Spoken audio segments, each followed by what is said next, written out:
Perkenalkan, kami dari kelompok Rehan Alfiansyah akan menjelaskan persimpangan yang terjadi pada saat demokrasi terpimpin, yang diantaranya yaitu adalah korupsi. Korupsi seringkali menjadi masalah serius dalam sistem demokrasi terpimpin.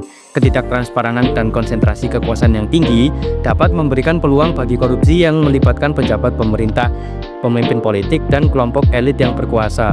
Korupsi juga dapat merusak integritas sistem politik dan merugikan masyarakat secara ekonomi. Otoritarianisme.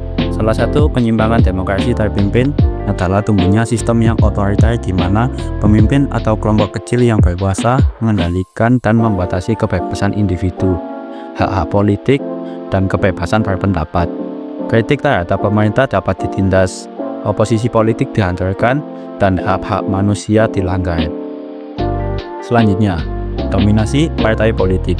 Partai politik yang mendukung pemimpin atau kelompok kecil yang berkuasa memiliki dominasi yang kuat dalam sistem politik.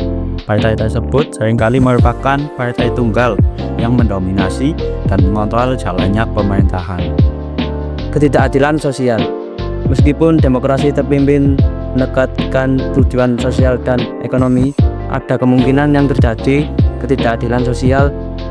Kekuasaan yang terpusat pada pemimpin atau kelompok kecil dapat menyebabkan ketimpangan ekonomi dan sosial yang signifikan.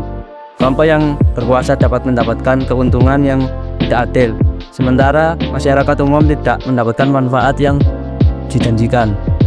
Dalam demokrasi terpimpin, pemimpin atau kelompok yang berkuasa dapat memanipulasi proses politik, pemilihan umum, dan lembaga-lembaga negara untuk mempertahankan dan memperluas kekuasaan mereka.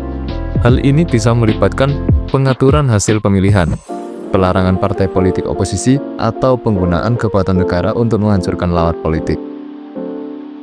Prosedur pembentukan DPR-GR. Karena anggota DPR-GR ditunjuk oleh Presiden dan DPR hasil pemilu 1955 justru dibubarkan oleh Presiden. Padahal kedudukan DPR dan Presiden adalah seimbang. Presiden tidak dapat membubarkan DPR. Sebaliknya, DPR tidak dapat memberhentikan Presiden.